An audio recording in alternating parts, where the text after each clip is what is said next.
यश कीर्ति संपदा चाहता हूँ, तेरा प्यार ही है पिता चाहता हूँ। यश कीर्ति संपदा चाहता हूँ, तेरा प्यार ही है पिता चाहता हूँ।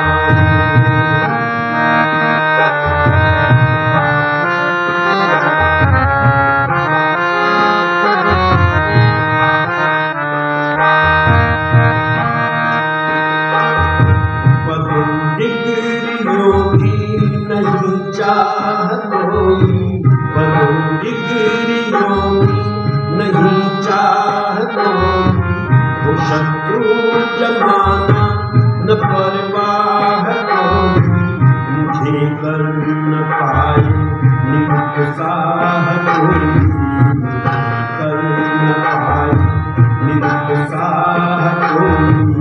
तेरी है दयालु दया चाहता हूँ,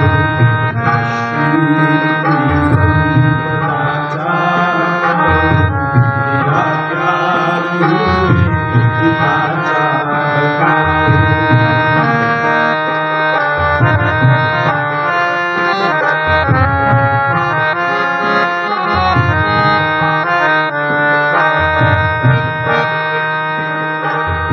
प्रलोभन मुझे कोई कितने दिखाए, प्रलोभन मुझे कोई कितने दिखाए, मेरे लक्ष्य से ना डिगा मुझको पाए, मेरे लक्ष्य से ना डिगा मुझको पाए। परम्पार दुर्गम से दुर्गम भी राहें, पार दुर्गम से दुर्गम भी राहें, यही पिता साधना चाहता हूँ। यश कीर्ति संपदा चाहता हूँ, तेरा प्यार ही पिता चाहता हूँ।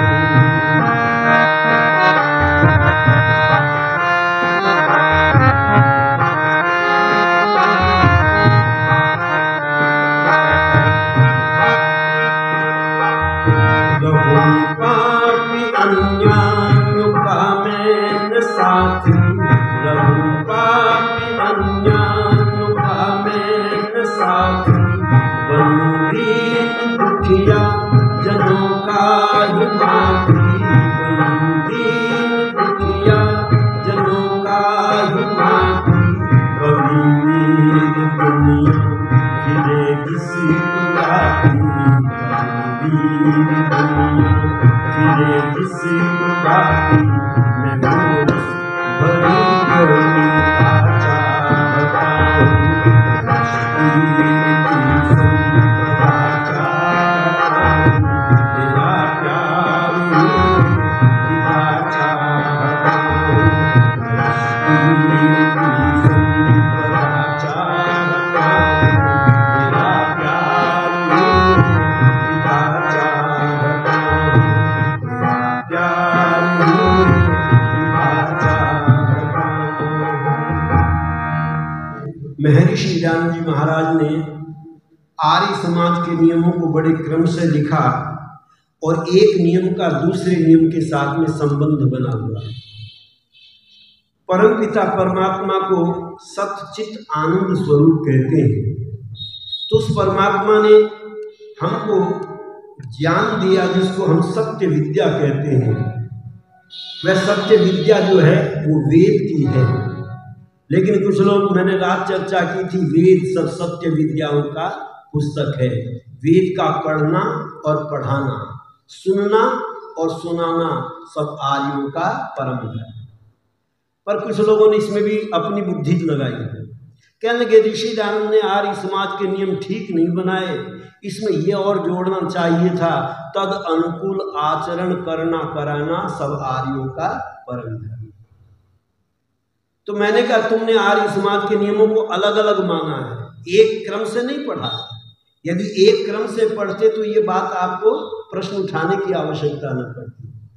क्योंकि ऋषि लिखते हैं वेद में जो सत्य है उसको ग्रहण करना और असत्य को छोड़ना। चौथे नियम में क्या लिखा? यही तो लिखा, सत्य के ग्रहण करने और असत्य के छोड़ने में सर्वदा उद्यत रहना चाहिए। अब तद अनुकूल आचरण करना आ गया कि नहीं इसके अंदर? पर हम ऋषि दयानंद की बुद्धि को छोटा समझते हैं और अपनी बुद्धि को बड़ा समझते हैं। हम सोचते हैं नई चीज तो इसमें कुछ नई, ऋषि दयानंद के भावों को समझने का प्रयत्न करना। क्योंकि ऋग्वेद में आता है अवातिरत मंदति विश्वरित एन, रित के साथ प्रेम करके ही झूठ से छुटकारा संभव है। पूछा क्यों? तो कहा ऋतस्य पंथा मनुपस्य, मानो वेद में उपदेश दिया, हे नर, हे मनुष्य, तू सत्य के मार्ग को देख, सत्य के मार्ग को ग्रहण कर। पूछा सत्य के मार्ग को क्यों ग्रहण करें? तो कहा है सत्यनोत्भिता भूमि, सत्य से ही ये भूमि ठहरी हुई है। इसलिए ऋषि दयानंद कहते हैं सत्य के ग्रहण करने और असत्य के छोड़ने में सर्वदा उद्यत रहना चाहिए। अब फेसबुक पर यह प्रश्न भी आ रहा है, ये बताओ ऋषि दयानंद जी महाराज ने जो आर्य समाज के नियम लिखे वो वेद के आधार पर लिखे या अपनी मर्जी से लिखे? अच्छा, ये जितने भी प्रमाण मैंने दिए ये वेद के दिए या ऋषि दयानंद के दिए? ये सारे वेद के प्रमाण हैं। ऋषि दयानंद ने वेद से इधर उधर थोड़ा भी नहीं लिखा, वेद को प्रमाण मान करके लिखा और कहा पहले अनपढ़ लोग जरूर थे पर वेद के ज्ञान से पूरित थे। अनपढ़ लोग क्या कहा करते थे? सांच बराबर तप नहीं, झूठ बराबर पाप, जाके हृदय सांच है ताके हृदय पाप। पर आज हम बच्चों को सत्य बोलना सिखा रहे हैं या झूठ बोलना सिखा रहे हैं? सोचो, गृहस्थ में इस चीज को जोड़ करके देखो, आपके समझ में आ जाएगा। आज हम बच्चों को झूठ बोलना सिखा रहे हैं। मोबाइल पर भी बड़े बड़े लोग, हेलो कहाँ हो? अजी मैं तो दिल्ली चला गया, बैठे घर में और कह रहे मैं तो दिल्ली चला गया। पता चला छोटी छोटी बात पर हमको झूठ बोलने की आदत बन गई और उसी का दुष्परिणाम ये हुआ कि आज घरों में लड़ाई।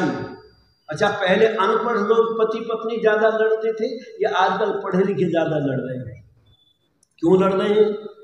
क्योंकि उन्होंने सत्य को ग्रहण नहीं किया, असत्य को ग्रहण किया। जहां जहां हम असत्य को ग्रहण करना शुरू कर देंगे वहीं वहीं पर झगड़े प्रारंभ हो जाएंगे। अच्छा, मुकदमा दो व्यक्तियों में चलता है, क्या दोनों सच्चे होते हैं? जी, पता चला एक सच्चा होगा एक झूठा होगा और कहीं कहीं दोनों ही झूठे होते हैं, झूठे मुकदमे कर देते हैं। पर जहां एक सच्चा और एक झूठा है, अगर वो सत्य को मान ले, झूठा व्यक्ति कह दे हाँ मेरी गलती है मुझे माफ करो, तो बताओ फिर आगे मुकदमा चलेगा क्या? वहीं समाप्त हो जाएगा। ये सारे झगड़े पैदा ही तब होते जब हम असत्य को अपने जीवन में धारण कर लेते हैं। इसलिए विद्वान कहते हैं तुम अपने जीवन के अंदर यदि सुख प्राप्त करना चाहते हो तो सत्य को ग्रहण करो। और इसलिए ऋषि दयानंद जी महाराज प्रमाण देते हैं, हम बच्चों का एक संस्कार कराते थे और उसका नाम होता था उपनयन संस्कार। उसमें बच्चे को कौन सा व्रत कराते थे? कुछ लोग कहते हैं आर्य समाजी व्रत नहीं करते, पर विद्वानों ने कहा नहीं, व्रती आर्य और अव्रती दस्यु। जो व्रतों में बंधा हुआ होता है उसको आर्य कहते हैं और जिसके जीवन में कोई व्रत नहीं होता उसको दस्यु राक्षस कहते हैं। आप कहेंगे आर्य कौन सा व्रत करते हैं? हमने तो यही सुना है कि आर्य कोई व्रत नहीं करते। जिसको लोग व्रत मानते वो व्रत नहीं है कि सोमवार व्रत रखो, मंगलवार व्रत रखो, बुधवार व्रत रखो, सब दिनों के व्रत बना दिए गए। पर आर्यों का एक ही व्रत होता था, अग्नि व्रत पते व्रतम चरिष्यामि तत्ते प्रब्रवीमि तच्छकेयम तेन रिध्यासम इदम अहमृता सत्यमुपैमि स्वाहा। कौन सा व्रत करते थे आर्य? मैं असत्य से सत्य के मार्ग पर चलूंगा, ये मेरा व्रत है। और आप जानते हैं श्री राम के लिए जगह जगह पर आर्य शब्द का प्रयोग किया। तो महाराज दशरथ अनार्य थे या आर्य थे? वो भी आर्य थे। जब राम अपने आप को आर्य कहते हैं तो महाराज दशरथ भी आर्य कहते थे। और देखो महाराज दशरथ ने कौन सा व्रत लिया था? अहम अमृतात् सत्यम उपैमि स्वाहा। जब कैकेयी ने कहा मैंने पुरुषों पर विश्वास करना बंद कर दिया है, ये पुरुष कहते तो बहुत कुछ हैं लेकिन उसको पूरा नहीं करते, तो महाराज दशरथ ने एक ही बात कही थी कि झूठ दोष हमको नहीं देंगे, उनके चार मान क्यों न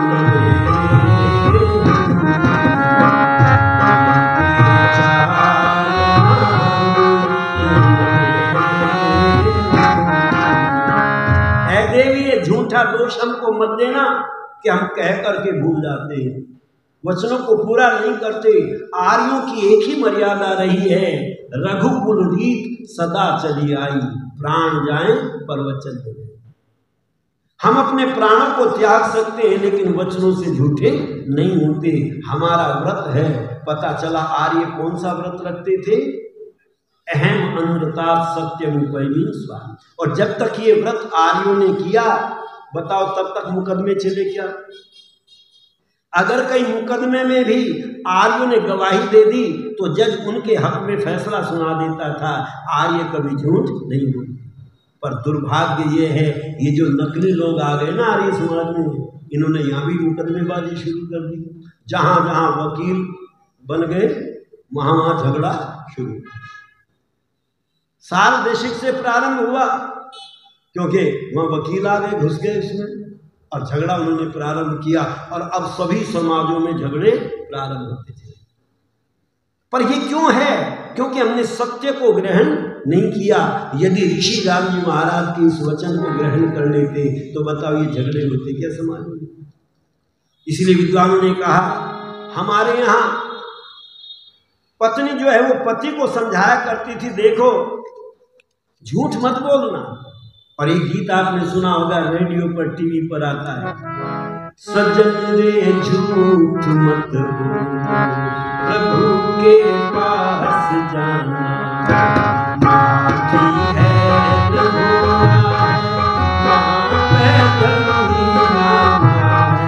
सजन रे झूठ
प्रभु के पास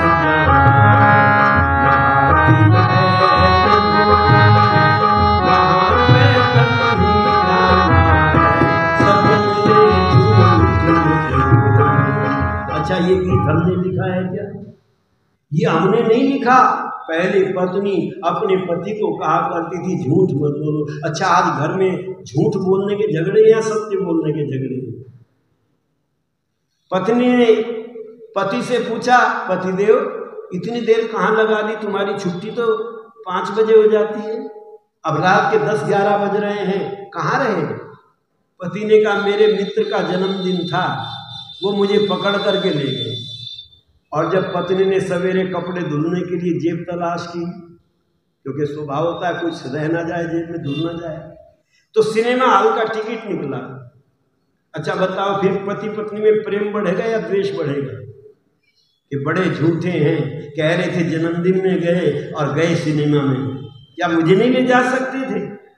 क्या परिवार को नहीं ले जा सकते थे? अकेले अकेले फिल्म देखा है। अब बताओ, अब विश्वास समाप्त हो गया, धीरे धीरे झगड़ा बढ़ना। अब सत्य भी कहेगा पति, तब भी वो झूठ ही समझेंगे कि ये तो झूठ बोलने की आदत बन गई। लेकिन पति ने कहा कि देवी अब सत्य से काम नहीं चलता। लोग हमसे भी कहते हैं अजी वो सतयुग का जमाना नहीं है, अब तो कलयुग है, बिना झूठ के काम नहीं चलता। तो हमने कहा बिना झूठ के काम नहीं चलता तो दुकान पर बड़ा बोर्ड लगवाओ, यहाँ झूठा व्यापार होता है, और उसके बाद दुकान चलाओ। तो जी चलेगी ना, अच्छी चलेगी। फिर पता चला जब तक दुकान चलती है, जब तक लोग ये समझते हैं ये सच्चा है, ईमानदार है, धर्मात्मा है, और जिस दिन ये पता चल जाएगा ये बेईमान है, चोर है, झूठा है, उस दिन दुकान चलनी बंद हो जाए। याद रखना, सत्य से संसार चलता है और बहुमत से सरकार चलती है। संसार को चलाना चाहते हो तो सत्य को स्वीकार करना पड़ेगा, सत्य को मानना पड़ेगा। एक ने कहा जी सत्य से संसार कैसे चलता है और बहुमत से सरकार कैसे चलती है? मैंने कहा विद्यालय में बच्चों को प्रश्न दिया गया 2 और 2 कितने होते हैं? तो 5 बच्चों ने लिखा 2 और 2 4, और 50 बच्चों ने लिखा 2 और 2 5। तो इनमें से कौन से बच्चे पास होंगे? 4 वाले, 5 बच्चे पास होंगे। और बहुमत के आधार पर कौन से पास होंगे? 5 वाले। तो विद्यालय में जो रिजल्ट बनता है वो बहुमत के आधार पर बनता है या सत्य के आधार पर बनता है? सत्य के आधार पर बनता है। एक ही बच्चा क्यों ना लिखे, जिसने 2 और 2 4 लिखा उसको पास करेंगे, 1000 बच्चे भी 2 और 2 5 लिखे उनको फेल करेंगे। पर भारत के अंदर किस आधार पर रिजल्ट बनता है? बहुमत के आधार पर। अजी हमारे गुरुजी के पास में बड़ी भीड़ रहती है, वो गुरुजी बढ़िया, इसलिए लोगों ने भीड़ बढ़ाने के लिए चाहे नचाना पड़े किसी को, कोई भी साधन करना पड़े, झूठ बोलना पड़े। अब बताओ जब संत भी झूठ बोल रहे हो तो सत्य का प्रचार कौन करेगा समाज का? आज अपनी भीड़ बढ़ाने के लिए मंदिरों की कैसेट बनाई जा रही है चमत्कारों, और झूठे चमत्कार उसमें डाल करके प्रसिद्धि की जा रही है। अच्छा बताओ, जिस मंदिर में भीड़ ज्यादा वो भगवान अच्छा, जिस गुरुजी के साथ भीड़ ज्यादा वो गुरुजी अच्छे, और जिस नेता के साथ भीड़ ज्यादा वो नेता अच्छा, चाहे कितने कत्ल करके आया हो पर भीड़ इकट्ठी कर दो। और आज यही हो रहा है, लोगों को शराब पिला पिला करके जबरदस्ती ट्रकों में भर करके और भीड़ दिखाते हैं नेता लोग, मेरे साथ जनमत है। ये बहुमत सिद्ध करना चाहते हैं। पर ऋषि जानंद कहते हैं यदि सत्य बात एक व्यक्ति भी कहे उसकी बात को मान लेना चाहिए, और 1000 व्यक्ति भी असत्य कहें उनकी बातों को नहीं मानना चाहिए। पर ये कहते हैं साहब झूठ के बिना काम नहीं चलता। तो पत्नी ने डराया पति को, जब समझाने से कोई नहीं मानता तो फिर डर दिखाते हैं। ये जो कथाओं में डर दिखाए गए हैं इसीलिए दिखाए कि सत्य को लोग वैसे नहीं मानते तो डर के कारण कम से कम मानेंगे। तो पत्नी ने कहा झूठ बोले कौवा काटे, काले कौवे से डरे। गीत सुना होगा ये भी, जो झूठ बोलता है उसको काला कौवा काटता है। तो पति कहता है देवी तुम मुझसे सत्य बोलने की बात करती हो, आसमानों से फरिश्ते जो उतारे जाएं वो भी इस दौर में सच बोले तो मारे जाएं। मैंने अदब से हाथ उठाया सलाम को, वे समझे इससे है बड़ा खतरा निजाम को। चोरी न करे झूठ न बोले तो क्या करें, चूल्हे में क्या उसूल पकाएंगे शाम में। लोगों के दिमाग में धारणा बन गई सत्य बोलने से रोटी नहीं मिलती और झूठ बोलने से बड़े मजे आते हैं। पर पत्नी ने कहा, देखो पतिदेव, बढ़ा न पाया कोई अपनी शान झूठ बोल। पति ने कहा, बराबर वाले को देखो कितना झूठ बोलता है, मगर वो छू रहा है आसमान, मगर वो छू रहा है आसमान झूठ बोल। बढ़ा न पाया कोई अपनी शान झूठ बोल कर, मगर वो छू रहा है आसमान झूठ बोल, मगर वो छू रहा है आसमान झूठ बोल। कभी तो सच्ची बात कर, कभी तो सच से प्यार कर, कभी तो सच्ची बात कर, कभी तो सच से प्यार कर। चली है किसकी उम्र भर, चली है किसकी उम्र भर दुकान झूठ बोल कर, मगर वो छू रहा है आसमान झूठ बोल कर, मगर वो छू रहा है आसमान झूठ बोल कर। कहा कभी झूठ बोल करके किसी का काम चला है। चाणक्य जी इसलिए लिखते हैं, अन्याय अधर्म की कमाई 10 वर्ष तक फलती फूलती है और 11वां वर्ष लगते ही मूल सहित नष्ट हो जाता है। इसलिए विद्वान कहते हैं, ये डर है वो बुलंदियों पे जाके फिर न गिर पड़े, ये डर है वो बुलंदियों पे जाके फिर न गिर पड़े।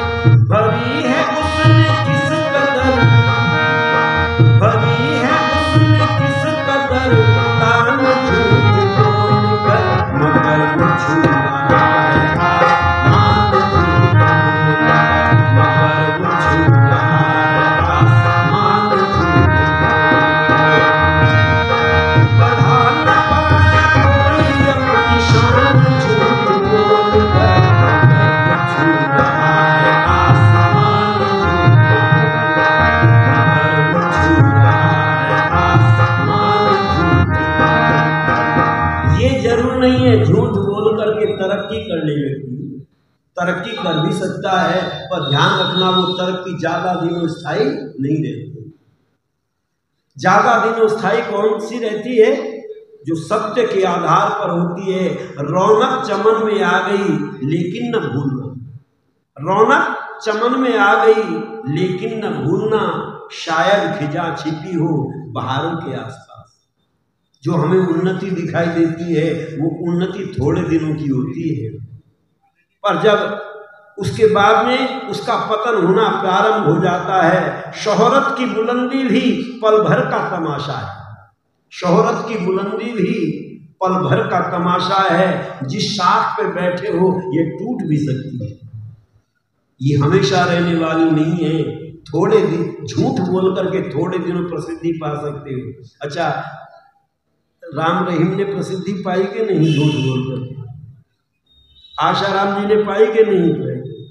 और आज और पा रहे हैं प्रसिद्धि झूठ बोल करके।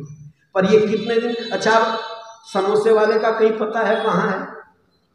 पहले समोसे से कृपा बांट बांट करके प्रसिद्धि पा ली, अब कोई दिखाई देता टीवी पर कहीं? कहीं नहीं। ये थोड़े दिनों के लिए है, पर सत्य हमेशा एक जैसा रहता है। इसलिए विद्वानों ने कहा सत्यमेव जयते, सत्य की विजय होती है। और इसीलिए ऋषि लिखते हैं तुम सत्य को जीवन में धारण करो। पर लोग कुछ कहते हैं साहब मेरी उन्नति को देख करके लोग जल रहे हैं। ये बीमारी हमारे यहाँ भी है। किसी का कार्यक्रम मंच पर अच्छा जम जाए, लोग कहते हैं साहब मेरी उन्नति देख करके लोग जल रहे हैं।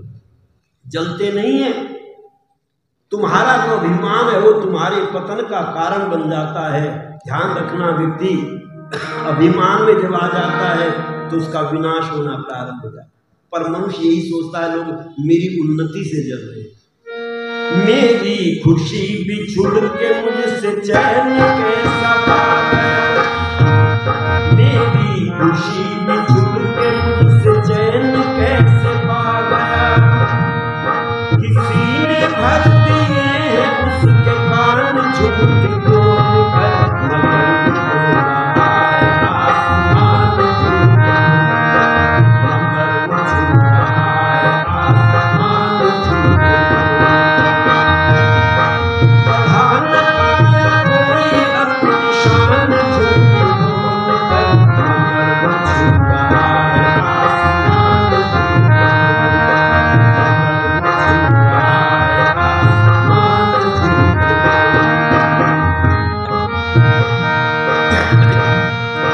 और पति कहता देवी झूठ बोलने में बड़ा मजा आता है। हर एक को अपनी अपनी चीज में अलग अलग मजा। कुत्ते को हड्डी चूसने में रस आता है, पर वो रस हड्डी का है या उसके मसूड़ों के खून का है। कभी कभी हम भी यही समझते झूठ बोलने में बड़ा मजा आता है। चुगली करने वाले को चुगली करने में बड़ा मजा आता है, पर यदि उसकी कोई चुगली करे तो क्या उसको अच्छा लगता है? उसको अच्छा नहीं लगता। उससे कोई झूठ बोले क्या उसको अच्छा लगता है? उसको भी अच्छा नहीं लगता। इसलिए विद्वानों ने कहा, पति ने कहा कि देवी एक काम करो, तुम भी किसी दिन झूठ बोल करके देखो, बड़ा मजा आता है। पत्नी ने कहा, जिंदगी के हुस्न का मयार बेचकर, जिंदगी के हुस्न का मयार बेचकर और दुनिया रईस हो गई किरदार बेचकर, कायर तेरी रगों में अगर खून नहीं है तो चूड़ियां खरीद लो तलवार बेचकर। ये झूठ बोलना मेरे बस की बात नहीं है। हकीकतों को बेचने का मुझको मशवरा दो, हकीकतों को बेचने का मुझको मशवरा दो। तुम ही चला अपना खानदान झूठ बोल कर, मगर वो झूठ रहा है आसमान झूठ, मगर वो झूठ रहा है आसमान झूठ।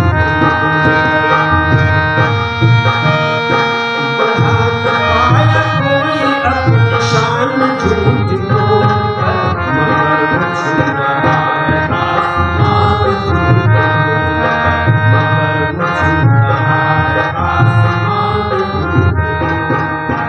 तुम मुझे झूठ बोलने की सलाह मत दो।